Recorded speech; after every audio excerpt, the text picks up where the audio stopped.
Bom dia, eu sou a professora Patrícia e hoje a gente vai continuar falando sobre o ser humano no ambiente, o impacto na biosfera, assunto do terceiro ano nível médio. A gente falou ao longo das nossas aulas que à medida que a população tem crescido, a produção de lixo também tem crescido e isso é um grande problema para a nossa biosfera. O que a gente vai falar hoje é sobre os dejetos e esgotos que são jogados nos rios sem tratamento e o petróleo que é derramado nos mares. Esses dejetos e esgotos que são jogados nos rios provocam grandes malefícios à vida, ao ecossistema marinho e também à nossa vida, à vida humana. Outro ponto sobre essa questão da poluição é sobre os micro-organismos patogênicos que podem nos causar doenças graves, levar até ser fatal. E isso a gente tem que tomar um pouco mais de cuidado, não é? As doenças que são causadas por esses micro-organismos existentes nessa água contaminada podem ser a diarreia, hepatite viral e micoses. A diarreia é uma doença que não é levada a sério, mas quando tendo uma constância, ela pode levar até a desidratação do corpo, né? A desidratação do organismo, então pode ser fatal. A hepatite viral se caracteriza pela icterícia na pele, que é aquela pele mais amarelada, os olhos amarelados, que está relacionada ao fígado. E as micoses são esses edemas na pele, como vocês podem ver na imagem, que provocam coceira, ardência. Então é uma doença bem complicada de se conviver. Então deve ser no primeiro momento que se percebe esses problemas é procurar um médico para que não se agrave. Mas para diminuir esses impactos sobre as águas, foram construídos interceptores oceânicos submarinos. Esses interceptores nada mais é do que sistemas de disposições oceânicas que são destinadas a lançar os esgotos sanitários no meio marinho, afastando-os da costa. Então, esse lixo sanitário é jogado mar adentro para não ficar concentrado na costa das águas. Como é que acontece esse processo? É feito a coleta desses esgotos, onde é feito o processo de gradeamento, é feito o processo de filtro de peneiramento para remoção dos sólidos e, por final, faz o processo de cloração para que esse esgoto seja despejado no mar adentro sem causar problemas à vida, ao ecossistema marinho. A gente tem atualmente 8 emissários submarinos de esgotos domésticos em funcionamento no litoral paulista, 5 na Baixada Santista, como vocês podem verificar nessa imagem, e sendo 3 em Praia Grande, 1 em Santos e 1 no Guarujá. Mas quais são os possíveis impactos que esses emissários submarinos podem acarretar para a natureza? O acúmulo de matéria orgânica, o excesso de nutrientes, a questão da eutrofização, como já foi falado nas outras aulas, que é o que causa essa grande rede de nutrientes verde que você verifica na imagem, que pode causar danos terríveis ao ecossistema, porque ela impossibilita que os animais realizem a oxigenação, impossibilita a entrada de luz na parte interna, no fundo do mar. Então isso dificulta toda a questão, todo o processo de respiração dos animais e também da vegetação, né? Da questão dos plânctons, os sólidos em suspensão, diminuição da transparência, possibilidade de contaminação por micro-organismos. Agora a gente vai falar um pouco sobre o petróleo e suas consequências. O que é o petróleo? O petróleo é um óleo escuro que, ao ser lançado no ambiente aquático, forma uma grande barreira que impede a penetração da luz. Essa penetração da luz é muito importante para a vida do ecossistema marinho, né? A luz é principalmente a questão dos fitoplânctons, dos desculpa, dos fitoplânctons, eles precisam dessa luz para fazer a fotossíntese, porque e os outros seres vivos também. Então, se essa luz não entra, acaba havendo o quê? Um desequilíbrio nesse ecossistema. Outro ponto também que a gente percebe que a gente está vendo essa ave marinha com as peninhas todas sujas de óleo, de petróleo, é quando essas aves vão nesse local, nesse mar, para pegar o seu alimento, e ela acaba se sujando de óleo, fica impossibilitado dela levantar voo novamente, porque as penas ficam pesadas devido ao petróleo.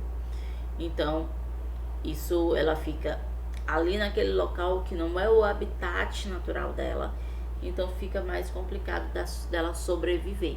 Assim como a tartaruga também, que fica mais pesada, que fica mais impossibilitada de nadar, porque o petróleo é um óleo muito grosso, muito, que dificulta bastante a vida dos animais marinhos. Outro ponto que a gente precisa falar sobre o petróleo é como acontece essa contaminação. Essa contaminação acontece com a lavagem de reservatórios, utilizando a água do mar, acidentes com petroleiros em que os tanques se rompem e as plataformas de exploração de petróleo. Então, tudo isso ocasiona, quando vai para o mar, faz essa mancha imensa, onde tem toda uma problemática relacionada tanto à água, quanto aos animais e também quanto para a humanidade também, porque esse composto é muito tóxico.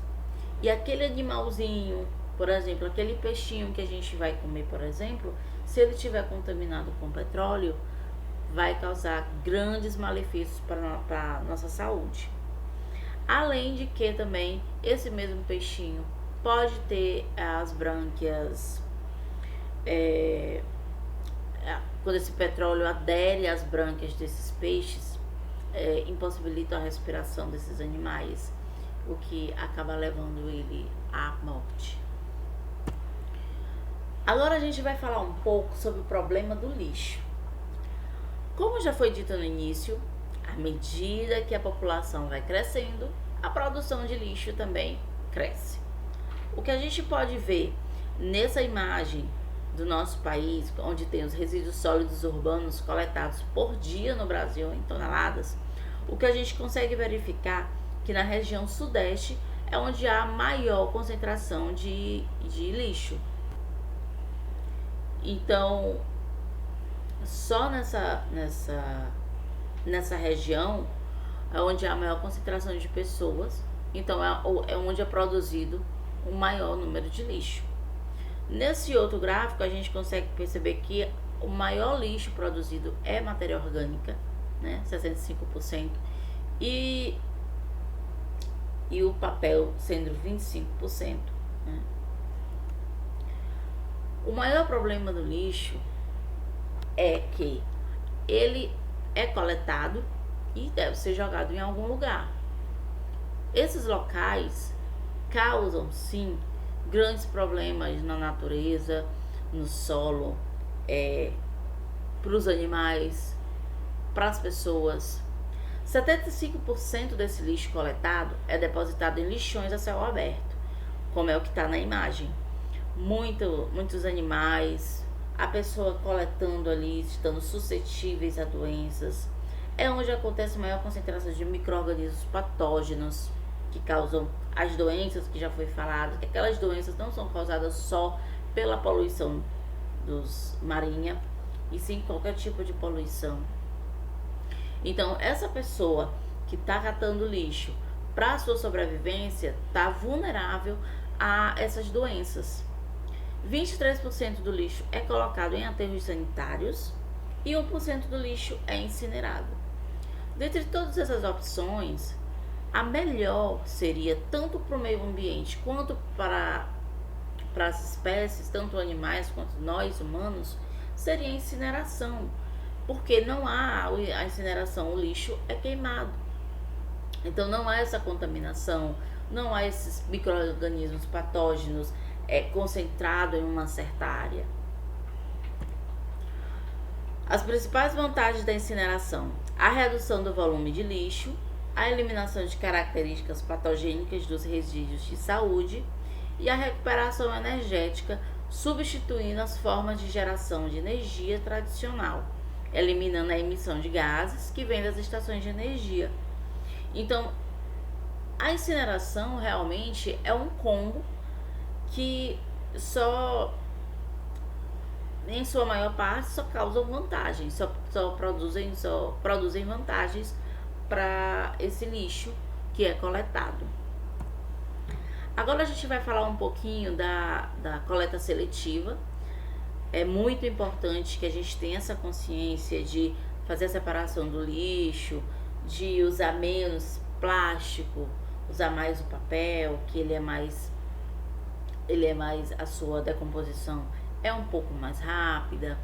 E aí o que a gente percebe é que as lixeirinhas têm cores diferentes, cada uma é específica para um tipo de lixo, um tipo de objeto. A azul é o papel, vermelho o plástico, amarelo o metal e a verde os vidros. É de fundamental importância que a gente entenda que os vidros não podem ser jogados junto de lixos normais, de todo o lixo. Tem que haver a separação, na verdade, de todos esses tipos, né? Mas o vidro pode acarretar acidentes, principalmente com os coletores de lixo. Então vamos ter esse cuidado a gente ao fazer essa nossa coleta seletiva, fazer direitinho, separar cada lixo, para que não haja nenhum problema nem para os seres humanos, nem para o nosso ecossistema, a nossa biosfera. Que a gente pode ver aí que existem os objetos que não se reciclam. Temos como o vidro, os espelhos, tubos de TV, louças e óculos. Nos metais temos as esponjas de aço que não se reciclam. No plástico, os cabos de panela, tomadas, adesivos, acrílicos. E a questão de papel carbono, metalizado, sanitário, celofane, a fita crepe, as bitucas de cigarro. Então, mais uma vez eu friso isso. É importante sim que a gente tenha essa consciência de utilizar menos plástico. Se a gente vai no nosso supermercado, na nossa feirinha, vamos usar menos plástico, leva a nossa sacolinha retornável, que o meio ambiente agradece. Uma sacola plástica leva bilhões de anos para serem decompostas. Então, pensa bem que as gerações futuras vai existir e esse plástico não vai ser decomposto, vai continuar existindo ali, entrando em outras partes, oceanos, rios e tendo problemas com os nossos animais marinhos.